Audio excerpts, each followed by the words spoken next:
बिस्मिल्लाहिर्रहमानिर्रहीम।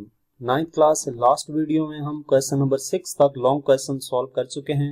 आज की वीडियो में क्वेश्चन नंबर 7 से स्टार्ट करेंगे। क्वेश्चन नंबर 7 है हमारे पास, describe construction and working of vernier callipers in detail.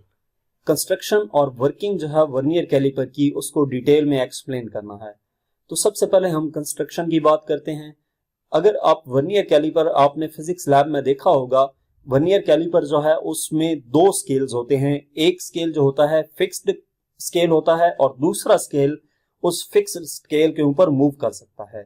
जो फिक्स्ड स्केल है उसको हम मेन स्केल का नाम देते हैं और जो मूवेबल स्केल है उसको वर्नियर स्केल कहा जाता है।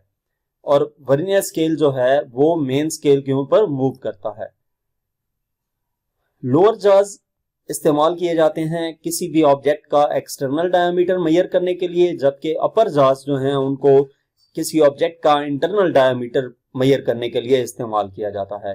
इसके अलावा वर्नियर कैलिपर की एक डेप्थ प्रोब होती है जिसकी मदद से किसी भी ऑब्जेक्ट की गहराई मालूम की जा सकती है। जैसे जो लोअर जॉज हैं उनकी मदद से किसी कप का एक्सटर्नल डायमीटर और इन अपर जॉज की मदद से कप का इंटरनल डायमीटर और डेप्थ प्रोब की मदद से कप की गहराई मालूम की जा सकती है। इसके बाद दूसरे हिस्से में वर्किंग के बारे में पूछा गया था कि वर्नियर कैलिपर वर्क कैसे करता है। सबसे पहले क्या करते हैं कि जिस ऑब्जेक्ट का डायमीटर फाइंड करना है या लेंथ फाइंड करनी है उसको हम वर्नियर कैलिपर के जॉज के दरमियान फिक्स कर देते हैं। जॉज के दरमियान जब फिक्स कर दिया तो उसके बाद हम क्या करेंगे, मेन स्केल रीडिंग नोट कर लेंगे। उसके बाद वर्नियर स्केल को ऑब्जर्व करेंगे कि उसमें कौन सी लाइन मेन स्केल की किसी लाइन के साथ मैच कर रही है। उस वर्नियर स्केल डिवीजन को हम वर्नियर कैलिपर के लीस्ट काउंट से मल्टीप्लाई कर देंगे और फिर इस वर्नियर स्केल की रीडिंग को मेन स्केल की रीडिंग में ऐड कर देंगे। ठीक है, तो इस तरीके से जो हमारे पास रीडिंग आएगी वो वर्नियर कैलिपर की रीडिंग वर्नियर कैलिपर पे रीडिंग होगी जो उस ऑब्जेक्ट का लेंथ या डायमीटर होगा जो हमने फाइंड करना है। इसके अलावा अगर उस ऑब्जेक्ट में जीरो एरर मौजूद है तो वो अपने ऑब्जेक्ट नहीं, वर्नियर कैलिपर में अगर जीरो एरर मौजूद है तो वो आपने पहले ही दोनों जॉज को क्लोज करके चेक कर लेना है। अगर जीरो एरर होगा तो फाइनल रीडिंग में उस जीरो एरर को ऐड या सब्ट्रैक्ट भी करना है। इसके बाद नेक्स्ट क्वेश्चन नंबर 8 है, What is screw gauge? What is its pitch and least count? How is it used to measure thickness of thin copper wire? Screw gauge क्या है, इसकी पिच क्या है और लीस्ट काउंट क्या होता है और इसको हम किसी कॉपर वायर की थिकनेस फाइंड करने के लिए कैसे यूज कर सकते हैं उसके बारे में लिखना है। तो सबसे पहले हम स्क्रू गेज के बारे में बताते हैं कि स्क्रू गेज क्या है। Screw gauge is an instrument that is used to measure small lengths with accuracy greater than a vernier caliper।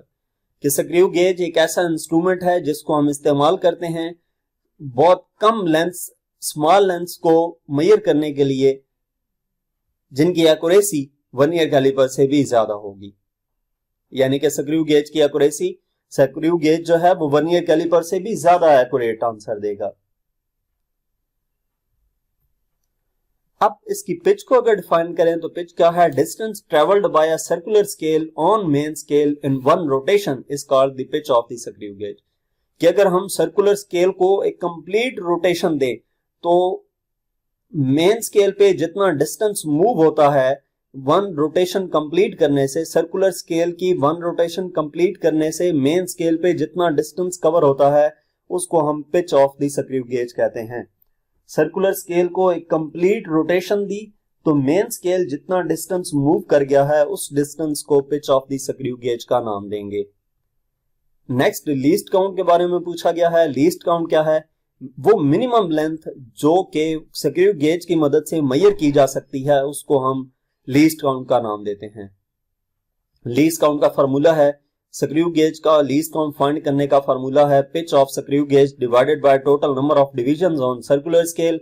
अगर पिच 0.5 मिलीमीटर हो और total number of division circular scale पे 50 हो तो लीस्ट काउंट स्क्रू गेज का 0.01 millimetre होगा। इसके बाद क्वेश्चन का अगला हिस्सा है, how is it used to measure thickness of a thin copper wire. Copper wire की थिकनेस को फाइंड करने के लिए ये स्क्रू गेज कैसे इस्तेमाल किया जा सकता है।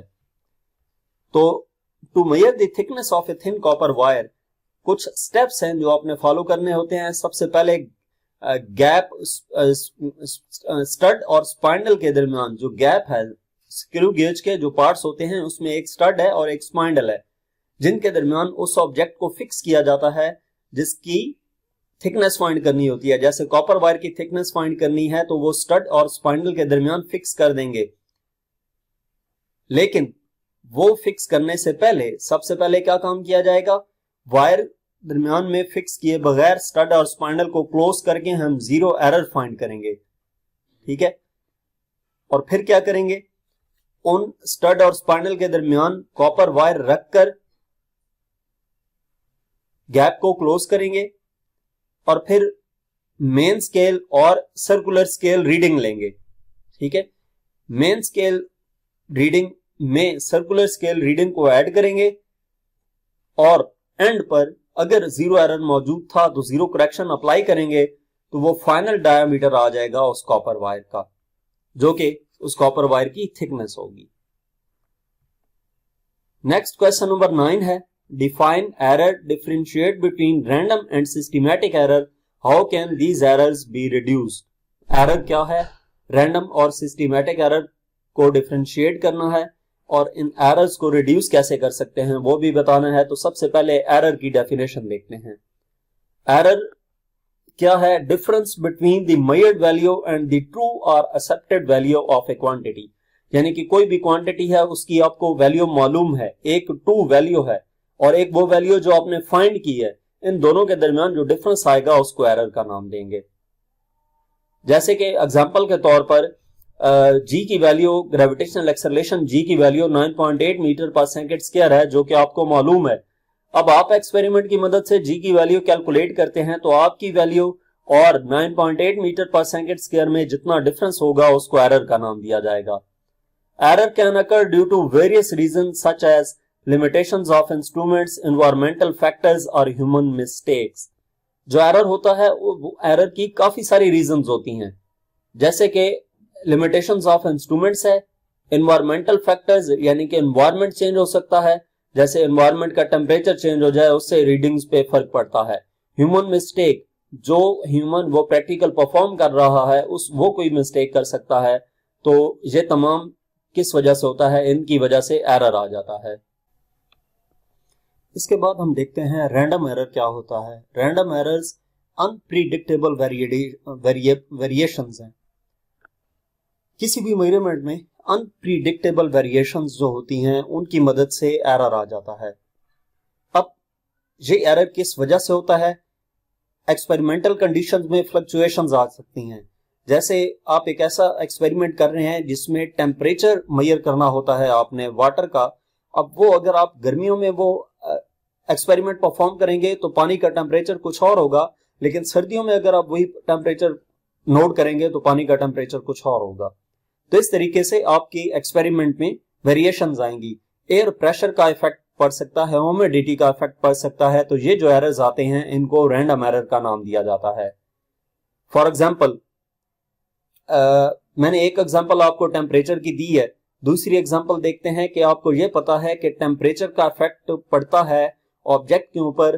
टेम्परेचर हाई टेम्परेचर हो तो उस टाइम पे ऑब्जेक्ट्स एक्सपेंड कर जाते हैं और लो टेम्परेचर पे ऑब्जेक्ट्स कॉन्ट्रैक्ट कर जाते हैं।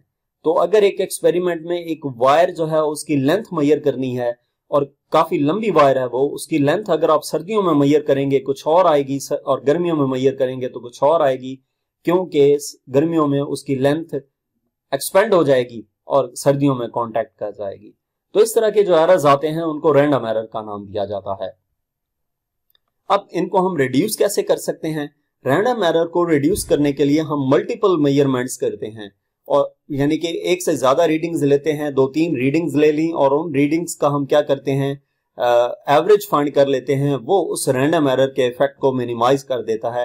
एरर को कंप्लीटली रिमूव नहीं किया जा सकता, उसको मिनिमाइज जरूर किया जा सकता है। इसके अलावा ऐसे इंस्ट्रूमेंट जिनकी प्रिसीजन हाई हो, उन इंस्ट्रूमेंट्स की मदद से हम रैंडम एरर को मिनिमाइज कर सकते हैं। नेक्स्ट हमारे पास कौन सा है, सिस्टमैटिक एरर की बात की गई है।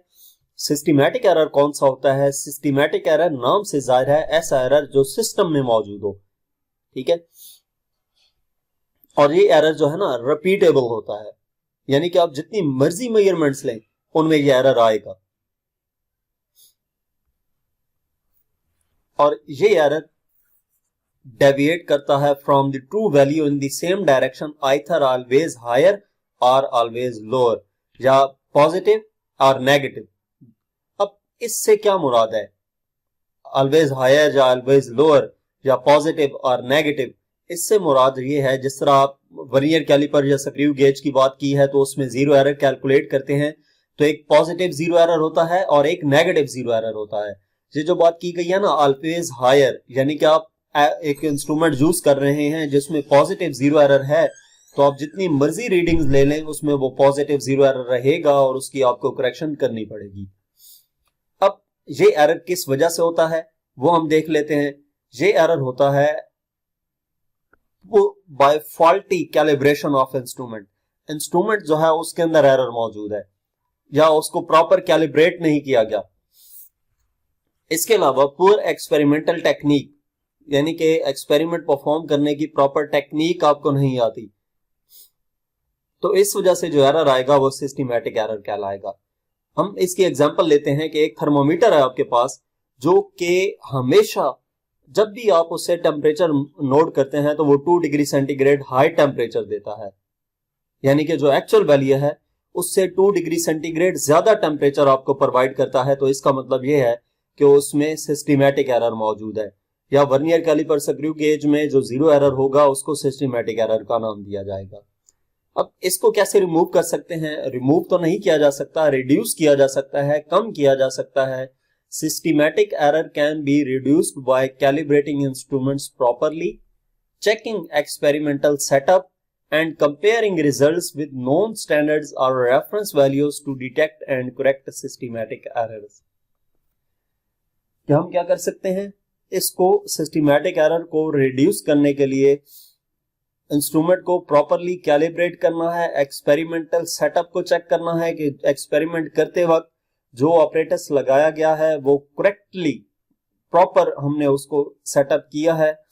इसके अलावा जो हम रीडिंग लें उस रीडिंग को एक्चुअल वैल्यू के साथ मेजर भी करें कि क्या वाकई ही हमारा एक्सपेरिमेंटली रीडिंग लेने का तरीका ठीक था या नहीं, क्योंकि अगर एरर आ रहा है उसमें और वो सिस्टमैटिक एरर है तो आप जितनी बार मर्जी रीडिंग लेंगे वो सिस्टमैटिक एरर की मौजूदगी में वो एरर मौजूद रहेगा और आपकी जो वैल्यू है वो करेक्ट नहीं आएगी। तो उसके लिए आपको कैसे उसको रिड्यूस करना है, calibrating instruments properly, checking experimental setup and comparing results with known standards और रेफरेंस वैल्यूज। तो यहां तक हमारे पास इस चैप्टर के लॉन्ग रिस्पांस क्वेश्चन थे। मजीद किसी भी चैप्टर की एक्सरसाइज का सोल्यूशन देखने के लिए हमारा चैनल विजिट करें। इसके अलावा अगर आप किसी भी सब्जेक्ट की ऑनलाइन जो हम ट्यूशन पढ़ना चाहते हैं तो हमसे व्हाट्सएप पे कांटेक्ट कर सकते हैं। Thank you.